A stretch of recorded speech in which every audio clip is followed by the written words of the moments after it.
Egunon, la propaganda. Propaganda tan importante para la situación actual en el escenario ucraniano. Sí, tenemos esa circunstancia en la que vemos cómo hay gente desde la extrema izquierda, o desde la izquierda, para justificar al tirano, en su actuación con los ucranianos, diciendo que si el comandante en jefe de las fuerzas armadas ucranianas lleva una pulsera nazi, que si esta unidad son nazis, que si la bandera esta es muy nazi, que si todo es nazi.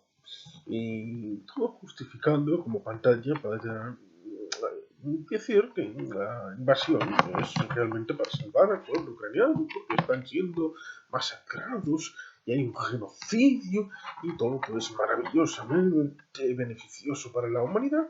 Bueno, es curioso porque solamente hay 5 países que han avalado la anexión ilegal, ilegítima, injusta de territorios ucranianos soberanos en este final del año 2022. Solo 5, y uno evidentemente es Rusia. Sí, otros, Corea del Norte, el gordito de Rocketman está avalando con envío de armas incluso. Es curioso porque esto significa que Rusia es incapaz de fabricar sus propias armas. Pero ciertamente Rusia no es culpable de esto, ¿verdad? Y Putin no es culpable de esto, y Shoigu no es culpable de esto. No. Rusia es el mejor país del mundo. Rusia sigue siendo un país tecnológicamente avanzado y que no depende únicamente de sus armas nucleares, ¿verdad? No ha invadido nada, no tiene armas nucleares, no las ha amenazado con el uso en territorio ucraniano. Pues, que si recordamos, simplemente buscando una salida al pobrecito Putin que se viene acorralado como Rusia por el lado de Alaska desde mediados del siglo XIX, después de que lo intentara vender a la aristocracia del Liechtenstein y estos se negaron. Resultaría curioso el mundo actual en donde Liechtenstein, capital Vaduz, esté entre Suiza y Austria y tuviera el territorio de Alaska como parte de su territorio soberano. Pero no se lo vendieron a los Estados Unidos, con el que partes del año tienen frontera terrestre. Sí, hay frontera terrestre entre Rusia y Estados Unidos.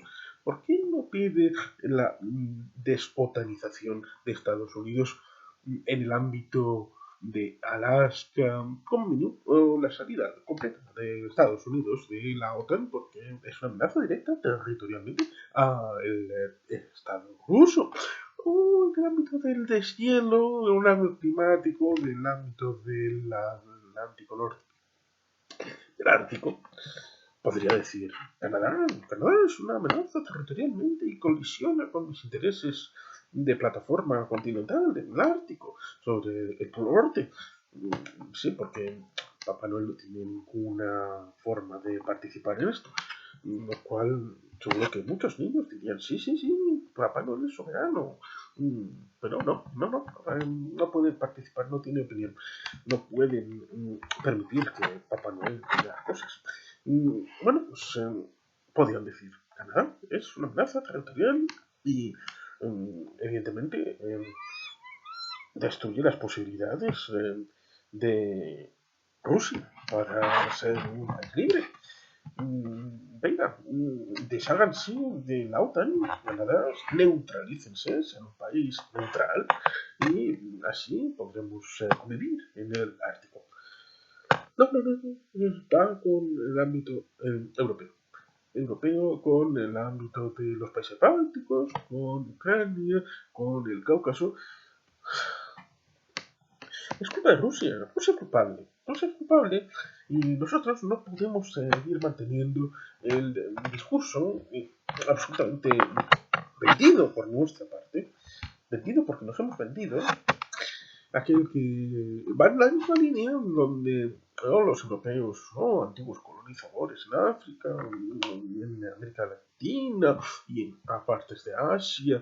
Debemos de seguir teniendo el temor atávico a la venganza de nuestros antiguos oprimidos y por tanto tenemos que seguir teniendo la reparación de las cosas malas que hicimos en el pasado. Así en conjunto, porque da igual lo que hizo Francia, lo que hizo España, lo que hizo Portugal, lo que hizo el Reino Unido, lo que hizo Letonia. Sí, Letonia tuvo territorios en 3 continentes y no estoy incorporando el territorio europeo. Sí, sí, incluso Escocia tuvo sus colonias. Pero bueno, pues la gente tiene una memoria bastante frágil para lo que es la realidad histórica. Por eso, cuando no tienen, hay que dar una salida a Rusia, que dar una salida a Putin, porque, digamos, es culpa nuestra. Hemos querido ampliar la OTAN, hemos querido ampliar la Unión Europea, y además le habíamos prometido a Rusia que eso no íbamos a hacer. No, porque las organizaciones no se amplían por la voluntad libre de los Estados miembros, no. Se hace por cooptación, como hacen el CESTO, el CSTO, como hace la cooperación de Shanghái, como hace el Pacto de Varsovia, como hace el CAME Comegón. No, las organizaciones no son libres y los países se invitan, se compran y se venden como los esclavos. Una esclavitud que era absolutamente impensable sin la participación de los árabes y sin participación de aquellos líderes negros que sabían dónde estaban los potenciales esclavos en el territorio africano. Y ciertamente por eso tenemos que olvidar nuestra falacia.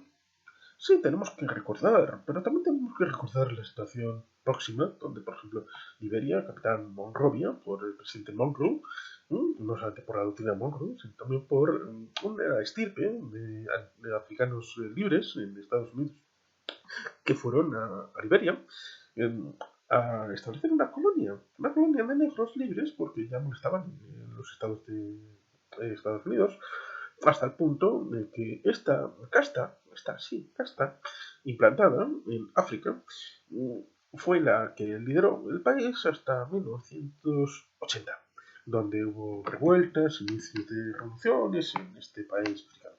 Lo que ciertamente a veces es olvidado y se pone el foco en los estados europeos como los ámbitos de ataque al ámbito africano. Últimamente se tiene precisamente a los Estados Unidos como un elemento desestabilizador de Libia, desestabilizador de Somalia, desestabilizador de muchos lugares del mundo, como gran conquistador, como si fuera un todopoderoso imperio únicamente existente.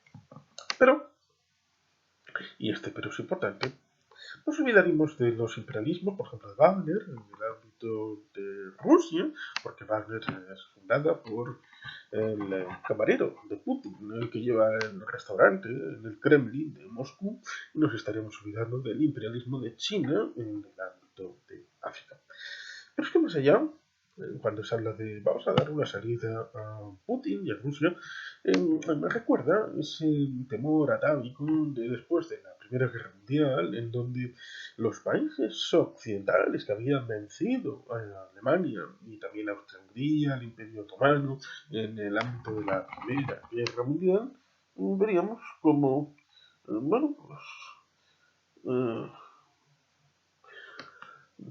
pues veríamos cómo se decía, Alemania merece una salida porque fue demasiado vejada en el Tratado de Versalles en 1919, era un dictat, era una vergüenza, y además a partir de ahí pues fueron sucediendo los hechos, como el Tratado de Rapallo que comenzó en los años 20 entre la Unión Soviética y Alemania, en la que un país que no se sentía atado a las conclusiones de Versalles y un país que se sentía oprimido por Versalles, buscaron las formas en las que en la propia Unión Soviética se establecieron escuelas de tanquistas, escuelas de submarinistas. En el ámbito de Moscú se estableció una fábrica de productos bioquímicos, en los que se generó el ciclón B, que como todo el mundo debería saber, es el producto que se utilizó en Auschwitz, Birkenau, en Mauthausen, en Treblinka, Sobibor, en todos los espacios donde hubo cámaras. de gas cíclope. Mm, Esto es importante, como recuerda Víctor Suvorov, para la memoria en su libro El rompehielos. Pero la lección que hay que aprender es que cuando se intenta establecer esa idea de que tenemos que dar una salida a este país, no es del todo tan malo, pues hombre, digamos que después de haber iniciado la guerra, como inició Alemania en la Primera Guerra Mundial, atacando y destruyendo Bélgica, un país neutral, pues digamos que después se permitió la posibilidad de abrir la puerta a la Segunda Guerra Mundial, lo cual ciertamente es terrible y horrible, porque se ha leído la Primera Guerra Mundial por lo terrible y avanzadamente horrible que fue la Segunda Guerra Mundial para el mundo. Por eso ha quedado solapada y ocultada. Cuando hablamos después de la supuesta acción occidental con la forma de armamento de la Unión Soviética en el año 89, 90, 91, cuando desaparece el día 25 de diciembre del año 1991, con la riada de la bandera soviética por última vez, después de la dimisión del señor Mikhail Sergeyevich Gorbachev, que entonces ya únicamente era presidente de la Unión de Repúblicas Socialistas Soviéticas de su despacho, pues evidentemente lo que sucedió fue terrible, porque cuando un imperial es inapelable decir que para el resto del mundo no pasa nada, pero cuando estás debajo es como un edificio que se cae. A los que están debajo no les hace ni puñetera gracia. Con lo cual, ciertamente, pues no fue grato para los antiguos soviéticos vivir ese periodo. Lo mismo que tampoco en ese mismo periodo, después de la separación de su Sugar Daddy, como era la Unión Soviética, para el periodo especial de Fidel Castro en Cuba.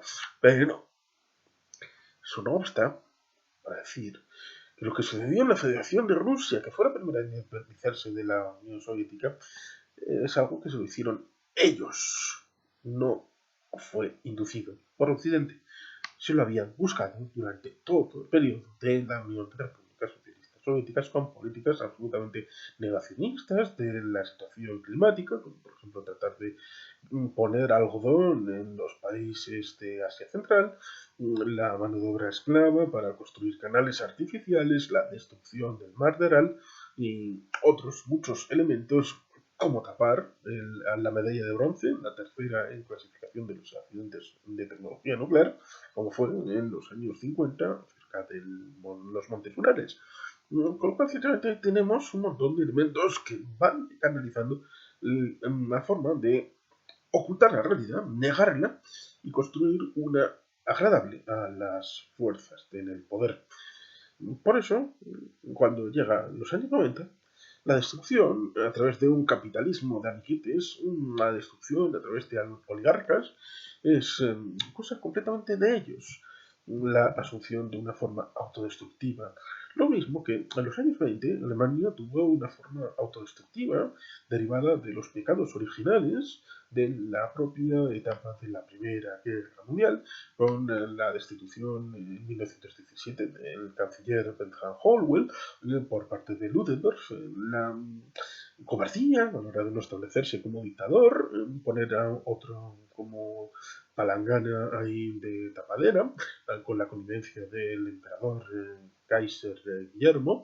Después, tratar de poner al Partido Socialdemócrata a ocultar la derrota militar, que en realidad se estaba produciendo, aunque no habían entrado formalmente en Alemania, la revuelta sufragista, con el tema de Kiel, que está desarrollado en algún que otro vídeo, pues todo aquello, la llamada puñalada por la espalda, abonó un escenario en donde se tenía la idea de que Alemania no había sido derrotada, que había sido un cuarto y que era culpa de los occidentales.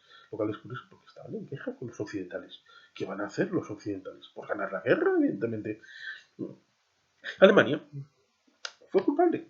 Ciertamente hubo un abuso, pero digamos que también había habido un abuso después del final de la guerra franco-prusiana y en el ámbito de la creación del imperio, en el Palacio de Versalles, en el Salón de los Espejos, en 1873, y luego derivó en la Comuna de París y revueltas muy importantes, la desaparición de Napoleón III, la instauración de la Tercera República. Bueno, pues siempre ha habido elementos y nadie dijo en el final del siglo XIX que había que reparar esa situación de Francia humillada por la Alemania del neácido imperio. Por lo tanto, ciertamente, hay que relativizar estas situaciones y saber situar las realidades. Porque a mí se dijo que si desaparecía Hitler, podía ir alguien de la línea dura del partido nazi. Por lo tanto, cuando ahora se dice, si desaparece Putin, ¿qué va a pasar? Pues me importa un carajo. Porque lo importante no es si está Putin o no está Putin, sino que Rusia deje de mangonear en Ucrania porque no tiene derecho de veto. Lo importante es ir a las bases. Cuando hablamos de los ucranianos, son herederos de los varegos, que son vikingos en mediados del siglo XI, XII. La historia del llamado Rus de Kiev, una historia que es bastante complicada porque hay pocos restos, hay pocas crónicas verdaderamente fidedignas, y hay una laguna que es utilizada por el nacionalismo pan-ruso, y es tan malo el paneslavismo pan-ruso como el pangermanismo que fue utilizado por el nazismo en el periodo del siglo XX. Por tanto, tenemos que tener claras las cosas. El origen es una agresión imperialista fascista de Rusia por el territorio ucraniano, por todo el territorio ucraniano, como ya comentamos, en Revealing Ukraine, en 2019, aquel maldito documental con Oliver Stone, haciendo el caldo gordo a Vladimir Vladimirovich Putin, en donde dice claramente que su objetivo es Ucrania entera, completa, ya que tiene atado desde el acuerdo con Lukashenko en el año 2000, el acuerdo de unión entre Rusia y Belarus. Es lo que falta para tratar de revertir el acuerdo del bosque de Vilavezza para no ir a la Unión Soviética, sino al imperio de los zares. Este zar negro, como podríamos entender, pues ahí está. Quiere ser un nuevo Alejandro III, este Putin. Y no hay que darle ninguna salida.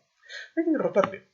Ucrania debe prevalecer. Ucrania debe vencer, porque la guerra le ha llegado a casa. Los jóvenes, y no tan jóvenes, que estaban a medianoche el día 24 de febrero de 2022 en su casa, viendo televisión, durmiendo, bailando en una discoteca o lo que fuera que pudieran estar haciendo en uso de sus libertades, y que les tiraron una bomba a su casa, merecen un respeto, merecen nuestra comprensión y nuestra salvaguarda, más allá de la propaganda de este es un nazi, el otro es un nazi, la mayor parte de los ucranianos son nazis, todos nazis. ¿Por qué? Pues porque todavía viven en la Segunda Guerra Mundial, viven todavía en 1943, viven en un periodo en donde hay que desnazificar, pero no podemos seguir haciéndole el caldo gordo. No podemos seguir teniendo la idea de que la Segunda Guerra Mundial la ganó la Unión Soviética. No podemos seguir teniendo la idea de que la Unión Soviética ganó al nazismo. No podemos seguir teniendo esa idea porque es mentira. La ley de préstamo y arriendo por parte de los occidentales fue fundamental. Los Studebaker fueron fundamentales para el elemento de la logística. Las fuerzas aéreas tuvieron ayuda occidental en el ámbito de la Unión Soviética. Los tanques Sherman fueron muy importantes y del gusto de los tanquistas soviéticos. Hubo incluso una escuadrilla de avión de la República Francesa del general de Gaulle. Por lo tanto, hubo mucho apoyo de Estados Unidos y del Reino Unido y un poquito también de Francia para la victoria global en la Segunda Guerra Mundial. Por lo tanto, hay que eliminar cualquier vestigio de propaganda en el pasado para poder dejar de tener el uso de esa propaganda del pasado en el presente y eliminar cualquier vestigio de propaganda del presente en nuestra crónica de lo que está sucediendo en Ucrania. No hay nazis, o hay menos que en otros países occidentales, porque estamos viendo como Giorgia Meloni está para liderar un gobierno en Italia, los demócratas suecos, los de extrema derecha o derecha plus plus, como diría Karin Halal-Peche, pues están para soportar el gobierno de Suecia, lo mismo que el anterior gobierno de Andalucía estaba apoyado por Vox, que tiene el 15% del Congreso de los Diputados en España, lo cual choca bastante con un tipo 1 de 450 en la Rada Suprema de Ucrania. El Parlamento ucraniano hay un tipo de extrema derecha o de derecha plus sobre 450. ¿De qué coño estamos hablando? ¿De qué cojones estamos hablando? De lo que algunos tienen interés. Para tratar de decir que Ucrania debe ser neutral. Neutral como Suiza, que desde el primer día se puso a las órdenes de la Unión Europea, de la que no pertenece, para apoyar las restricciones y la cuarentena comercial y económica. Esa neutralidad. La neutralidad que ha obligado a Suecia y a Finlandia a participar en el marco de la OTAN, siendo de la Unión Europea el que fue el origen del 2013-2014 de la revuelta y impeachment del Euromaidan, porque lo que importaba a Moscú no es la OTAN. Hubo una oferta en febrero de 2022 para no entrar en la OTAN y la rechazó el Kremlin. Lo importante es que no participara en la Unión Europea. Quiere Ucrania para sí. Quiere que no haya ninguna posibilidad de aduana entre Ucrania y Rusia como frontera exterior de la Unión Europea. Ese es el elemento clave. Por eso tenemos que respetar la voluntad de los ucranianos, su independencia, su soberanía, sus ganas de prevalecer como país independiente y soberano, y por lo tanto hay que luchar. Algunos luchan en el frente. Los que no estamos en el frente tenemos que luchar con la verdad, siempre por delante. Luchar contra la propaganda del enemigo. Desmontarla. Hacerle frente con valor. Con el mismo valor que los hijos de Zelensky están en el país europeo de Ucrania. Así debemos de participar nosotros. Esa es nuestra batalla. Así podemos ayudarles. No podemos ser neutrales. No queremos ser neutrales. Queremos estar al lado de la verdad y la justicia. Y esos son los ucranianos, que son las víctimas de este conflicto. No hay que darle ninguna salida, sino la de la derrota. No humillación, pero sí derrota, rendición y la vuelta de los rusos a las fronteras internacionalmente reconocidas. Slavo-Ukraini, pero ya Slava. Y sin más, es que ricasco, pobre debate, Betty GG.